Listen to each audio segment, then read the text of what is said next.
Hey guys, this is Mr. Extra from Team Extra, back at it again with the deck profile. Today we are doing pure magical musketeers. I know you guys have seen the video for my branded musketeers, but we're just going to go with the pure version this time of the day. I figured I'd old but gold it, you know? Anyway, so we're going to go ahead and jump straight into it. So for the starting monsters, we're going to go ahead and go with 3 Caspar. What basically all the musketeer monsters do is they let you play spell and traps from hand, and if something is sat off in the column, whether it's like you or your opponent,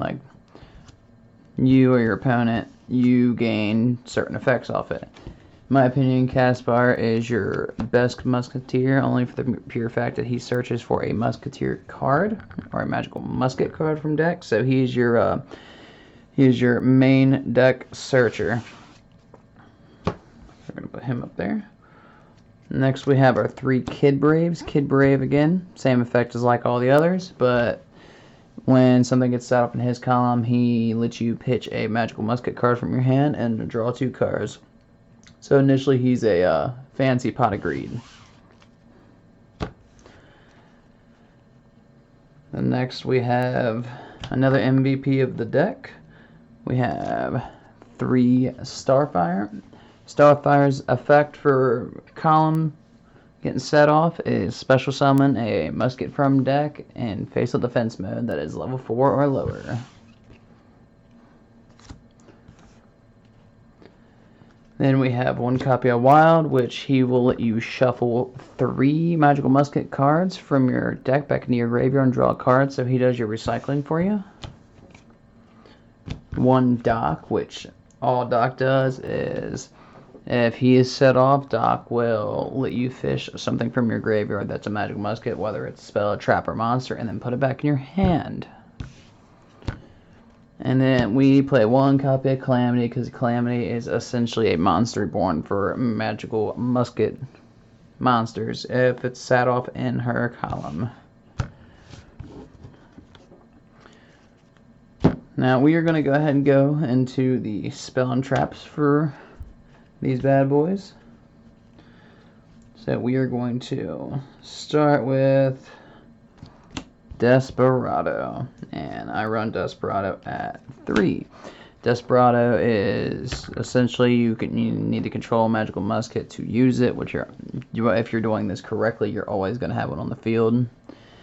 And with their effect of all the magical muskets that you play spell and traps from hand that are magical musket cards, you're going to have the good chance of just not setting on the field and using it from hand, or at least if you put it on the field, they can get rid of it. If it's dropped from the hand, they don't know it's there, you know.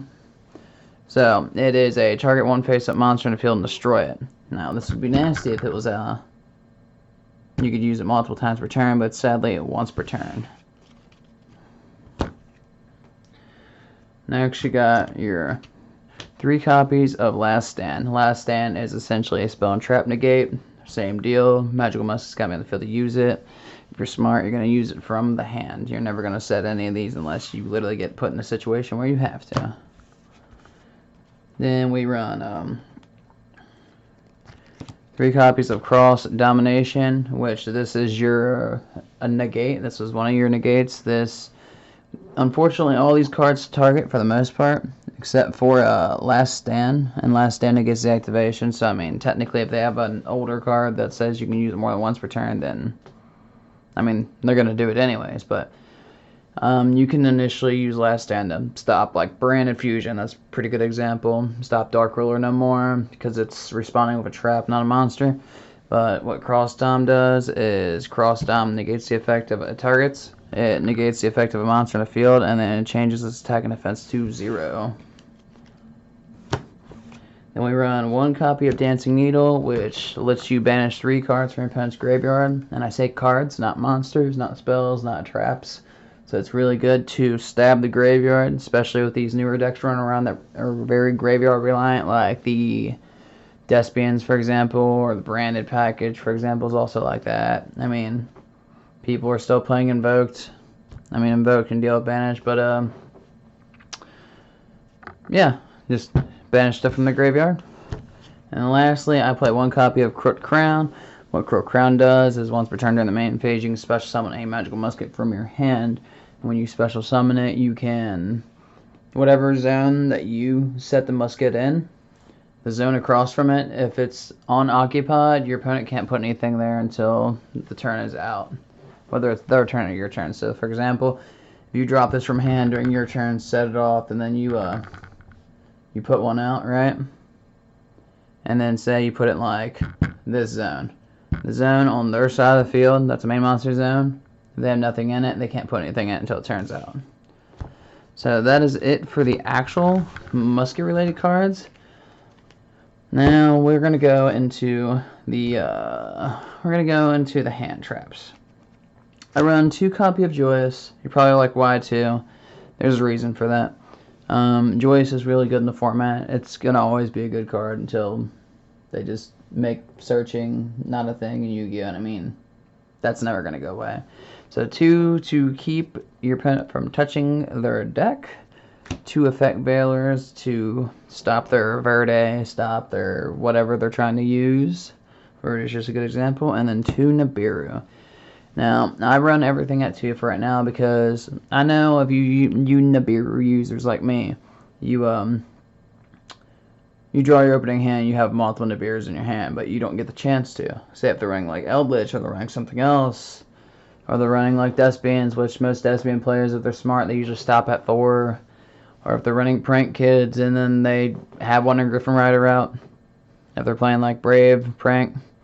So I like to just keep it 2, 2, and 2. I still draw them pretty consistently, but I try not to have too many hand traps because of how I run this build. I run it a very specific way, and you're going to find out here in a second. Now, we're going to go to the bricks. I run the Dragoon package. Mainly because Dragoon has a negate.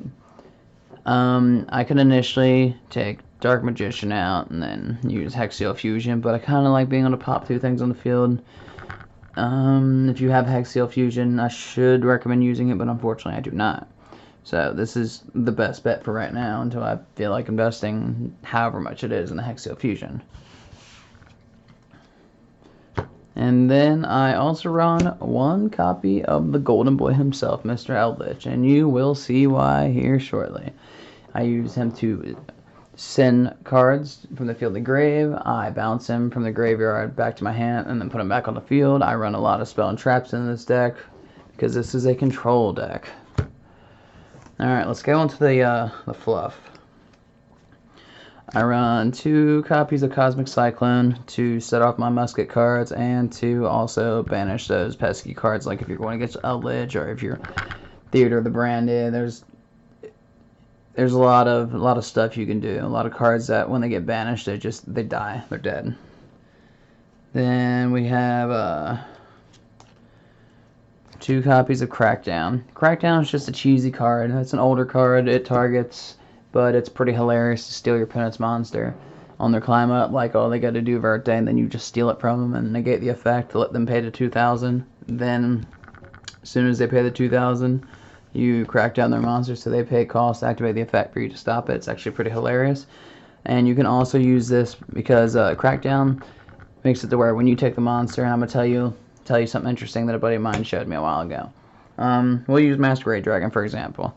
Crackdown says when it takes a monster and when it targets, it keeps the monster from activating its effect, and then it negates the effect. Like initially it says when you control that monster, it cannot attack or activate effects. So if you have something with a blanket effect like Dark Law, you steal their Dark Law, you steal their Masquerade Dragon, their effects are still live because they're blankets and they don't activate, technically speaking. It's actually pretty hilarious. Alright, we run 2 Rivalry of the Warlords because our entire deck, aside from Eldritch and the hand traps, are Fiends and their lights. So Rivalry is not going to affect you at all whatsoever. We run 2 Ghost Match because the entire deck is light. So yes, if you haven't figured this out, the reason why Eldritch is in here and I'm running Floodgates is because I can play under all these Floodgates and it doesn't affect me.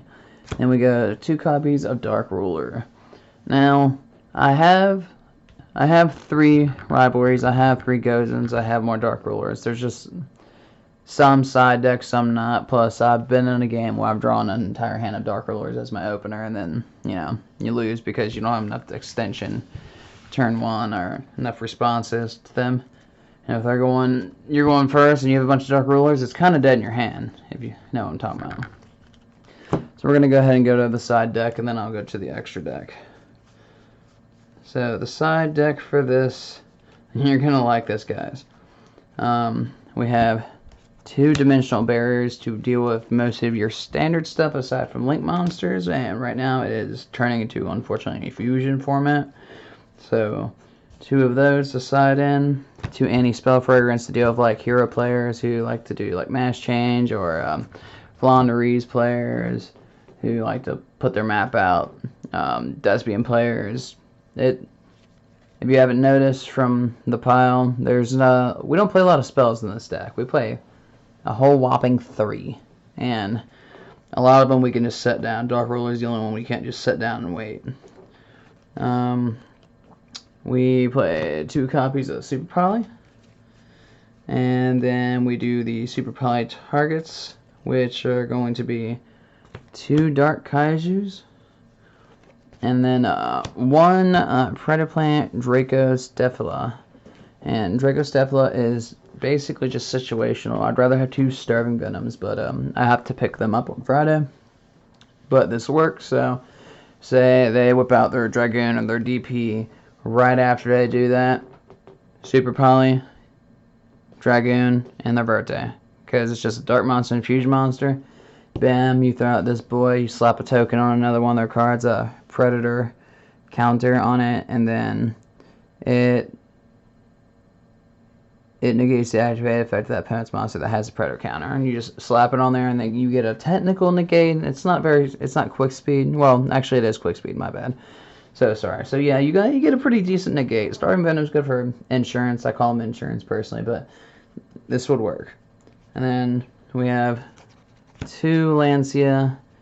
I don't like running Lancia at 3 because then I see it too much. That's mainly in here to deal with like Flaunderies and Tri-Brigade.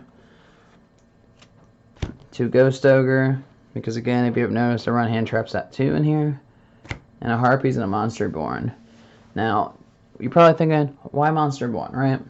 Most people don't run it, it's slow. Now, musket cards, remember, set stuff up in the column, can be either you or your opponent. So imagine I have Calamity. No, we'll just go with Starfire. And I use Monster Reborn, and I use Monster Reborn behind Starfire. So Monster Reborn will go chain 1, Starfire will go chain 2 because they go off at the same time at that point. You would chain block the Monster Reborn, so it will actually go through, and then assuming they don't stop Starfire, you would special summon a musket from deck, and then Monster Reborn, you're probably going to grab a musket from your graveyard and put it back on the field. So you see what I'm saying, and then the Duster for initial back row clearing and whatnot. Now we're going to go ahead and go into the extra deck. The extra deck is kind of spicy. So we run 3 copies of Max. Now the whole point of this deck, how this deck plays, is you get Max on the field and you resolve one of his 2 effects. His first effect is you only get a choice and it's on his link summon. So you can choose to, say if they have 4 back row, and you activate his effect, you successfully resolve it, you get the special summon 4 magical musket monsters from deck. Say if they have 4 monsters and no back row and you choose monsters, you get to grab 4 spell and trap cards that are related to magical muskets from your deck. He's fantastic. He's a link 1, and you can simply harass. And if you notice, he's also light too. Next, we run a Light Charmer Lustrous. Now, Light Charmer Lustrous is in here just to deal with certain decks that want to try to play around the floodgates, like the Gozen and the Rivalry. Like, say, we'll just take Eldritch, for example. Steal the Eldritch out of their graveyard, then they can't use it, right? Or we'll go with Branded for another example. Say they make Labellion. Labellion is a 2500 Light Dragon Fusion monster from that new structure deck who is a poly off a discard, more or less. And you steal him. So you have lots of choices here. And then we have the 1 Verde because we run Dragoon. And the Verde is just there to get out Dragoon. We have an IP. IP just to do link summons on your opponent's turn. We have a Nightmare Phoenix. And then a Nightmare Unicorn. I need a Cerberus. I am going to be picking up a Cerberus, but Back Row Destruction, which not so much, but Unicorn spin the win all day. We got a couple little filler boys in here for right now. We have a Decode Talker just to get an initial negate off, technically speaking. He's a little rough, but he's kind of just a filler. You can interchange him out for however you want.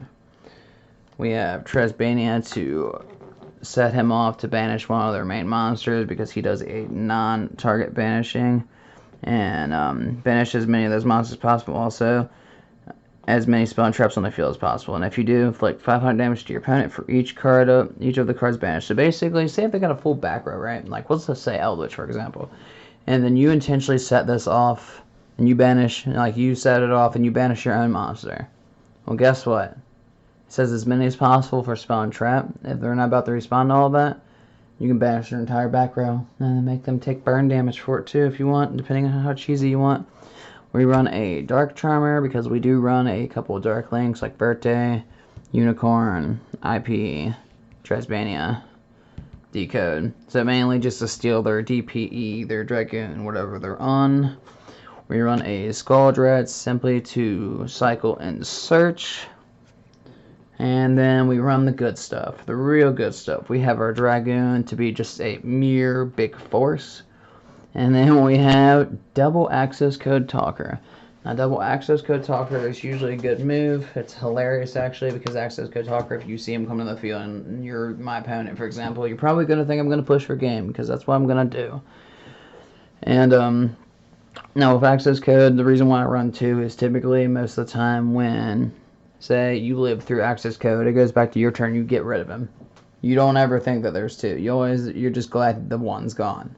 So he's just there to be an extra adaptable force and to be big and unaffected, and because anyone who runs Access Code knows that if you don't kill someone within that turn, he's not going to stay on the field on your opponent's turn, especially nowadays in Yu-Gi-Oh! Now, that is all I have for you guys. I hope you guys enjoyed the video. I'm actually going to be starting to edit and stuff now, finally. Yeah, I know, big plays. And that's all I got for you, so I hope you enjoyed it. Thank you.